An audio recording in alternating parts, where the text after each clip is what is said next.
If you're new to my account, you may not know this, but I was born and raised in Finland. I moved to England when I was 18, so I've been here about 15 years. Ever since I moved over here, I have held on to my home economics cookbook. This is like my little Bible when it comes to Finnish food, and I absolutely adore this. And by the way, can someone please explain to me how Finland keeps winning the happiest country in the world thing? We are miserable. Like, what is this about? Like, please someone explain to me. Like, what is it that makes Finland so good at it? But anyway, so every single student had to take home economics to a certain point, and I then took it as like an optional class.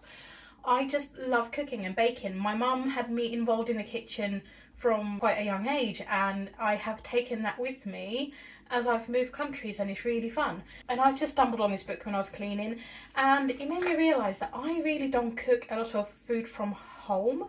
I grew up in eastern Finland in a teeny tiny town called Sulkava, and maybe 2,000 people at this point and declining. And there's some regional variations with food. So in eastern Finland, we would have this big wood burning oven right in the middle of the house to heat everything up, and it would be hot most days. And with that came the opportunity to cook most of our food in the oven as well. So once all of the coals were pushed to the side, we could then just slow cook things in there. And there's a lot of casseroles, stews, soups, all sorts that were kind of born out of that lifestyle. And I just see so much hate for Finnish food, Nordic food, and some even East European food.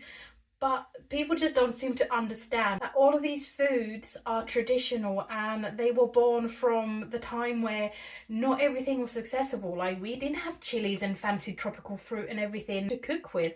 So we used a lot of root veg, a lot of game, beef. We just kind of lived off the land, and we still do. My mum still grows potatoes every single year, and there's loads of them. And there's just so many recipes in that book that I just really want to make over the next couple weeks. There's some staples that I haven't cooked for a long time. There's pannari, there's makaronilaatikko, there's Karjalan paisti. There's so many staple Finnish foods that I grew up on and I really miss. So I'm gonna pick a load of stuff out of this book and take you guys along and teach you some Finnish recipes, because that to me sounds like so much fun.